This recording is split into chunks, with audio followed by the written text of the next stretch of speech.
measures, you are a very famous woman. For instance, you have, what, more than 16 million followers on Instagram. But the origins of your fame lie in your brief involvement in the porn industry. Is that hard for you to deal with? Absolutely. After I left, I deleted my, well, I didn't delete my Instagram. It got hacked by ISIS sympathizers and propaganda was posted all over it. So Instagram took it down. And I didn't recreate one for another year until I decided to kind of accept my fate as the infamous former porn star and try and change the narrative. So I recreated an Instagram account and tried to, for lack of a better term, become an influencer. If you put your name, as indeed I have done researching this, put your name into Google and... On the Work Network? Yeah, well, it was work, but the point is, you get these countless links to videos, the word porn star appears immediately. That is something that you will never, ever overcome, however much... First of all, that's rude. I'm trying to. Yes, I understand that. I don't mean to say you want it to be, but it's the way technology, the internet works. Yeah.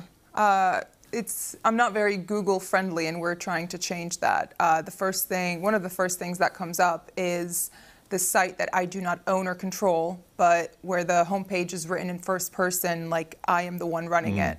And on my Wikipedia, it's posted as my official website, and we've tried countless times to get it taken down, including taking legal action, but the company they won't hear anything, and we've made them countless offers. You feel a sense of victimhood, whether you look back at your younger self, because obviously now you're 26, but this is when you were 21.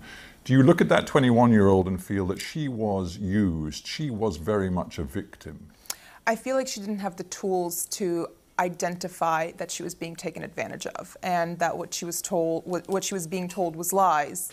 Maybe not so much lies, but trying to manipulate me to doing what they wanted me to do. I don't really see myself as a victim. I don't like that word. I did make my own decisions, even though they were terrible decisions. I think that if they asked you to perform a particular kind of sex act that you absolutely did not want to do... No, they can't force you. No. No, absolutely not.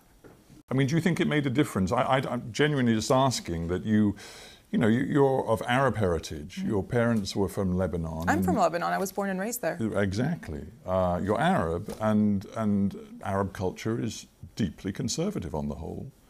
And do you think that was an extra layer that you had to peel away as you got involved in this business? Probably. I think a part of it was also rebellion and wanting to do something so out of bounds and so out of character that I shocked even myself. And I guess this is a very stupid question, but of course your family had no clue as to what you were doing. No, and they disowned me when they found out. Did they? Yes. After you made the video that I want to talk about in a moment, which involved you wearing the Islamic dress, the hijab, you, for a time, were the #1 most popular porn actress on Pornhub, which is this aggregator site for porn that is wildly popular throughout the world, it seems, and you were getting hundreds of millions of views.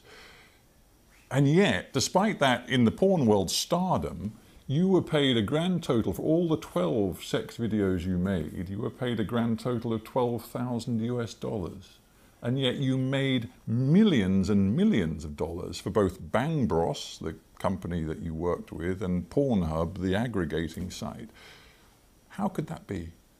That's just how it is. I'm not the only one who was singled out by this. It's not like I had a terrible contract or a terrible manager. Not that I didn't have a manager or an agent. At all? No. No advisors, nothing at all? No. And you were 21, you were barely out of childhood, frankly. Yeah. No. I mean, the human brain doesn't fully develop until the age of 25. So like my decision-making part of my brain still needed forming. Porn business, because you make a video, it lives forever online, and the more popular it gets, the more hits it gets. And we're not just talking about the United States.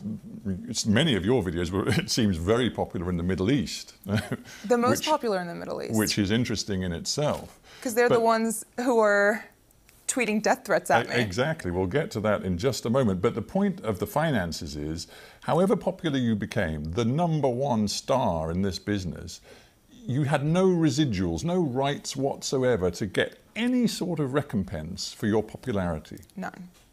None whatsoever. And is that, have to get to this one particular, I mentioned at the beginning, the notorious video you were involved in, which actually involved 3 young getting out of the business.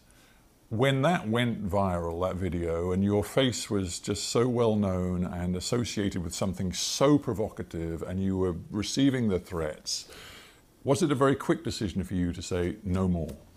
I wouldn't say very quick, because I was still nervous. I didn't know whether, I didn't know how they would react to it. I actually called them all in to a meeting about a month later and sat them down, and I had a resignation letter waiting in front of every single one of their chairs. And I spoke to them about my feelings, and they tried to convince me to stay, and they told me this will all blow over and that I'm overreacting and I'm